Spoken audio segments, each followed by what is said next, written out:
I'll go very brief. First, let me introduce. I am from Softtech Engineers Private Limited, Pune.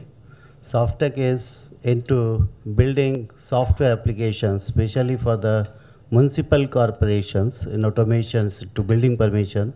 We had seen uh, the great work from Hyderabad Municipal Corporation done for municipalities, and Dr. Samir had explained a very innovative application created. We had seen Mr. Jain, who has explained the building information modeling system, which could be really a great challenge for implementing in the infrastructure.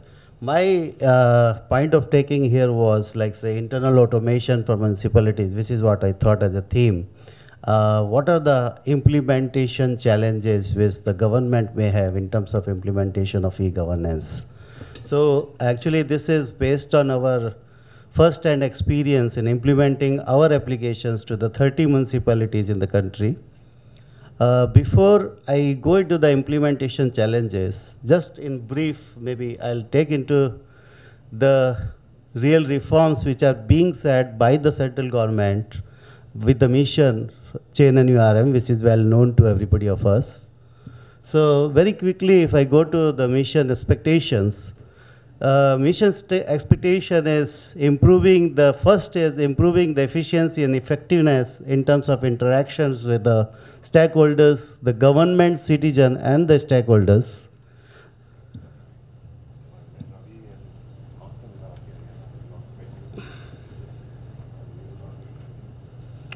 The focus has to be onto the specific services, not onto the entire kind of services. There is a good gamut of services which are required for automation, but the mission has really targeted certain reforms which could actually be addressed at the first level with a clear service level agreement assigned for delivery of those services to the citizen.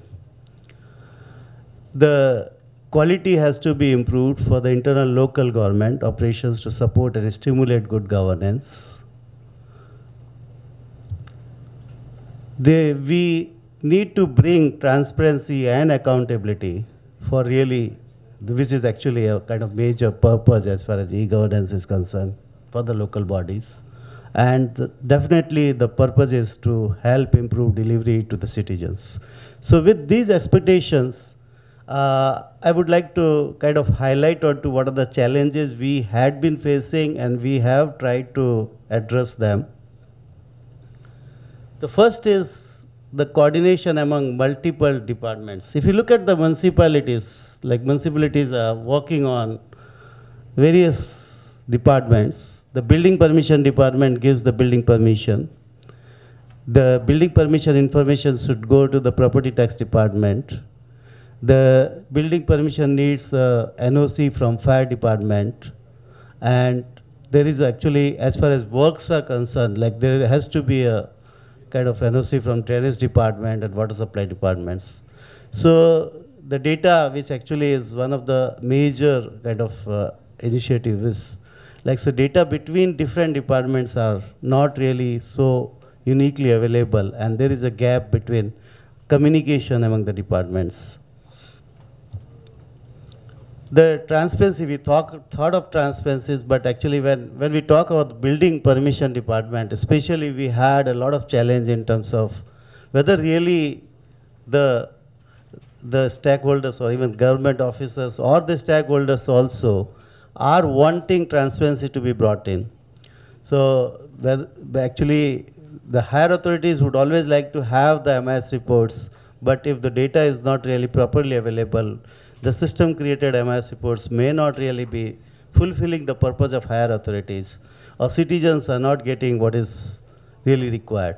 So basically the challenge which is being faced is in terms of implementation of e-governance initiative is whether transparency is really needed and by the people who are wanting to have the systems to brought in.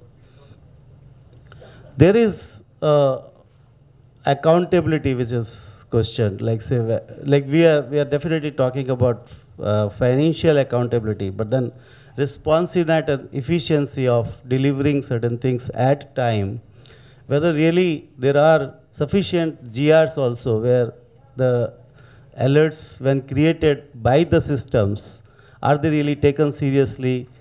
If alert is not responded, or if suppose the delays are there in terms of say building permission for that matter, so what is the action which actually should be taken is not very well defined in the government regulations. So basically accountability of like, or suppose the data is not transferred to the property tax department and property building permission completion certificate is given but property tax department is not aware of that. So then what is really accountable? Where is the accountability getting set to? Then e-procurement works, if you look at, like say, basically most of the e-governance solutions, when we talk about e-procurement, we constrain ourselves only to e-tendering. In my perception, e-tendering is only a component of e-procurement. We would definitely agree to that. Because any infrastructure work starts from the conceiving the idea or like really starting from thought of infrastructure project to be completed till the delivery, there is a procurement cycle associated. So the system has to be right from estimation preparation, right from approval processes for technical sanctions and administrative approvals, till the final billing and for complete monitoring, there has to be a complete cycle to be completed. Now, what could be strategic imperatives for enabling municipal corporations? Because we are basically into the municipal corporations automations.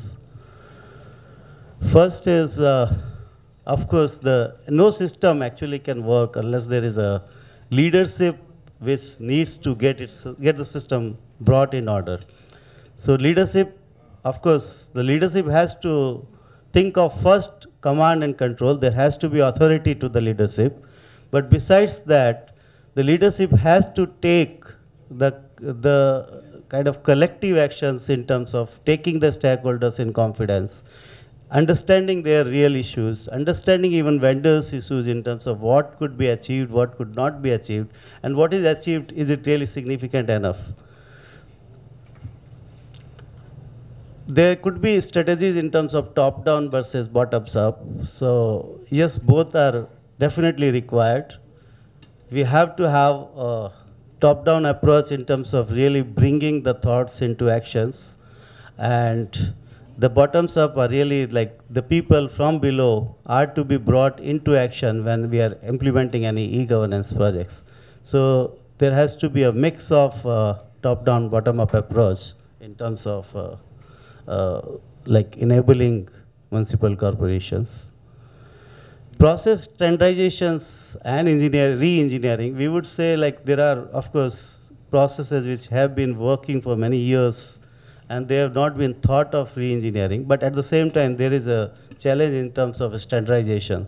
So nothing can be said as whatever is the process has to be re-engineered entirely. But yes, we have to give a thought on that. And after probably re-engineering certain processes which had not been created for the current scenario, current timings, current needs of the citizen, current expectations of the citizen, then post re-engineering those processes, perhaps standardization should be a must for any e-governance initiatives. So that is what was again a kind of, I would say, these are our personal hurdles which we have been facing at certain places when we are trying to implement e-governance solutions.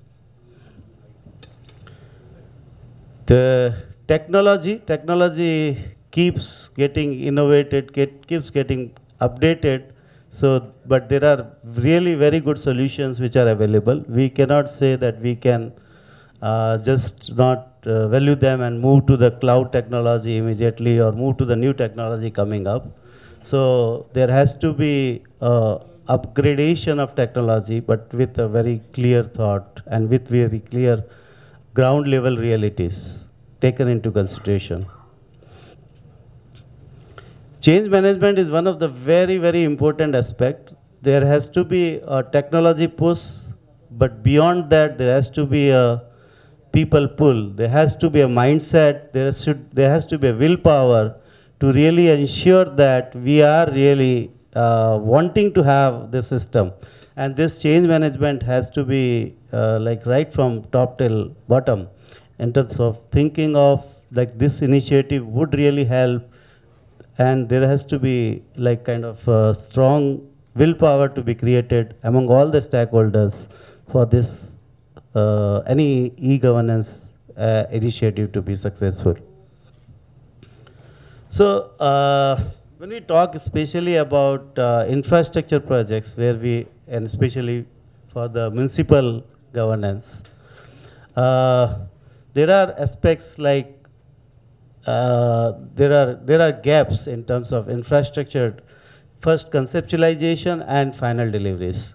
There has to be a strong design, there has to be a faster approvals and accurate, and real challenges are like, say, when you're talking about even a building, so approvals we can make it fast, but it has to be regularized, it has to be faster with accuracy, faster with applying the complete building bylaws taken into account. And at the same time, like say infrastructure management projects needs to be handled. Softtech is actually working on to two specific solutions.